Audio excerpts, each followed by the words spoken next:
Yeah, a lot of people have kids just to get government help. Yeah. That is true, by the way. Yeah. You know, that's a vicious cycle. Yeah. You know, you want to get people off of welfare, you know, and they'll just have more kids on you. And then you can't get them off because they know every time they have a kid, they're going to get another check. They want you to claim me. As a deduction. Does that mean I have to send them to yeshiva? I'll send you to yeshiva. Keep me off crack. All right, so now a serious topic. We're going to get into some Torah. We've already been yakking for over an hour. But the Torah was implicit rather than explicit in the yakking. Right, it was, yeah. So one of our viewers, Jim, asked, what's the Torah perspective on King Solomon? So I thought I would spend like a few minutes discussing it, if that's okay. And you can comment at the end if you want. Okay, so I don't know how they teach it in the Christian world. You obviously would know that. And I don't know exactly how they teach it in the Prager world, and you would know that. And I think I might actually rather hear about the Christian world. But I can tell you what the Torah says about it. Torah says, I mean, it says explicitly in the verses that Solomon was the wisest man who ever lived. And Torah is eternal. So that means that he was the wisest man prior to that time. He was the wisest man of his generation, and no one has been wiser than that today.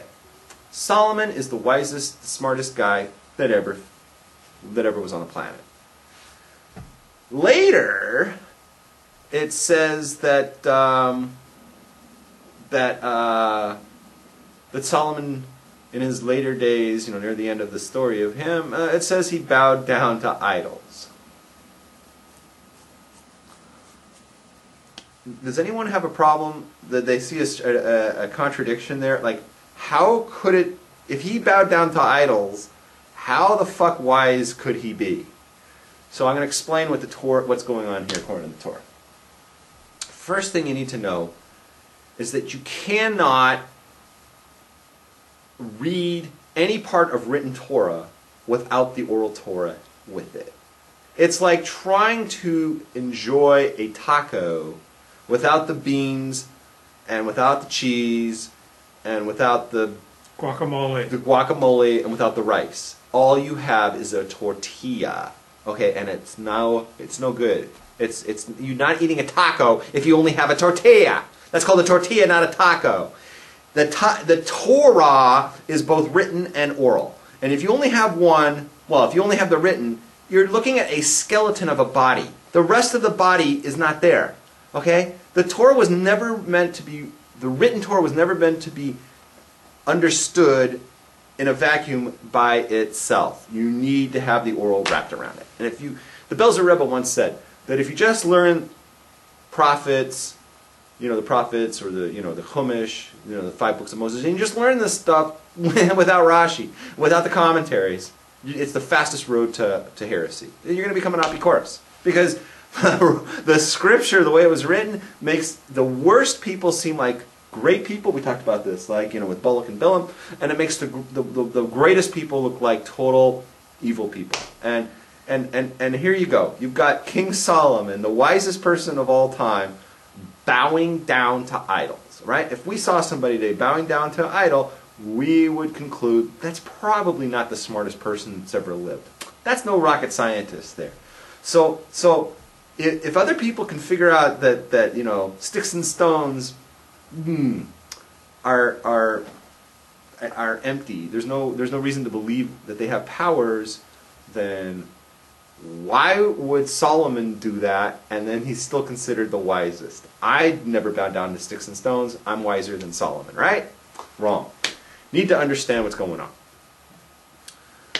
The Chumash, you can look it up. It says in the written Torah that when you choose for yourself a king, it says a few precautions.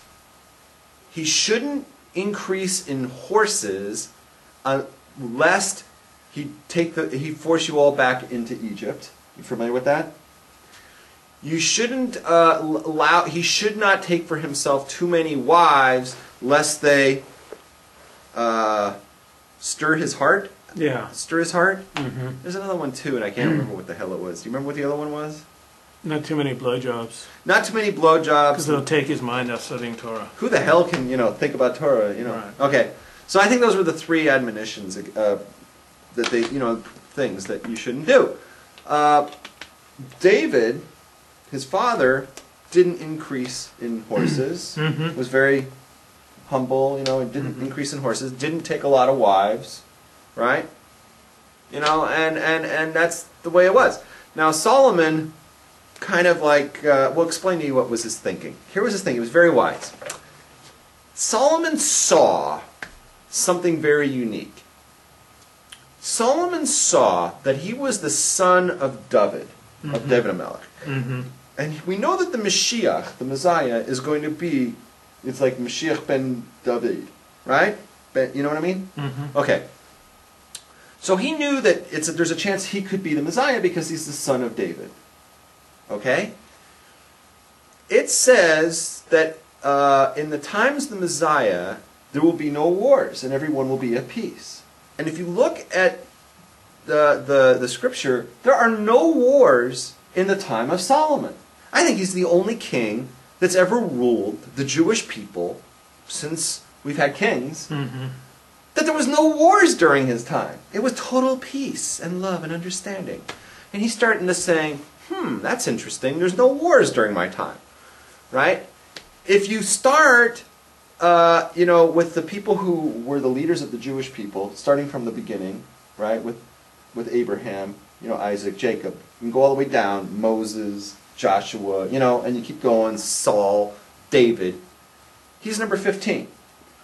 15 is, in Hebrew, it's a yud and a hey. 15 is how you spell 15, right? With a yud and a hey. And you put it together, it's one of God's names. And not only is it one of God's names, it's the name of God when he brings down his essence into the world.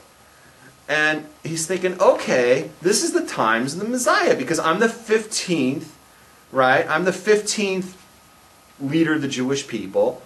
This is when God is going to reveal himself. There's no wars. What's left of my requirements to be the Messiah? I think I'm the Messiah.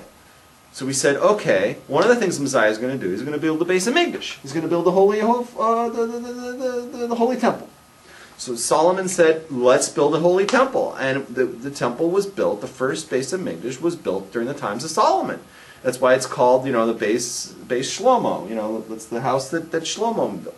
It was the house that King Solomon built, and he built the temple. He said, what else is missing from this? And it says, it's a time of peace. We got the peace.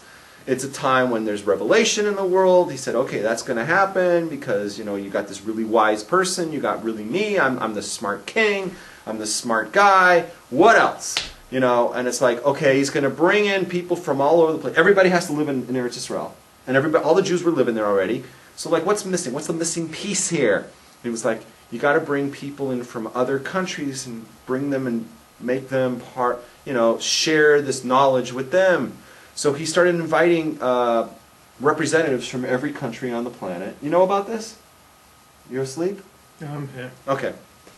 He brought in representatives from every part of the planet, and they all learned from him, and he shared knowledge with them. And Rabbi Victor Miller talks about this, that all these cultures that are very ancient, like the Hindus and the Buddhas or whatever, they learned Confucius and all this other stuff, Taoism.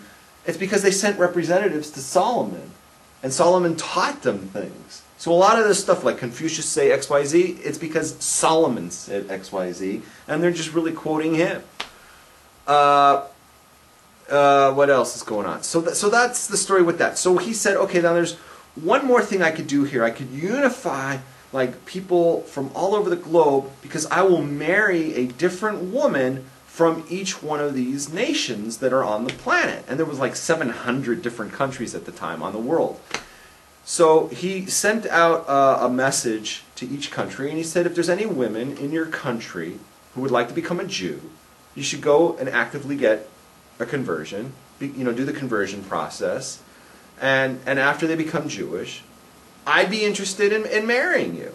Go ahead and do it, and there's a great chance that I will marry you, because I want to have a marriage with somebody from who was born in every single country.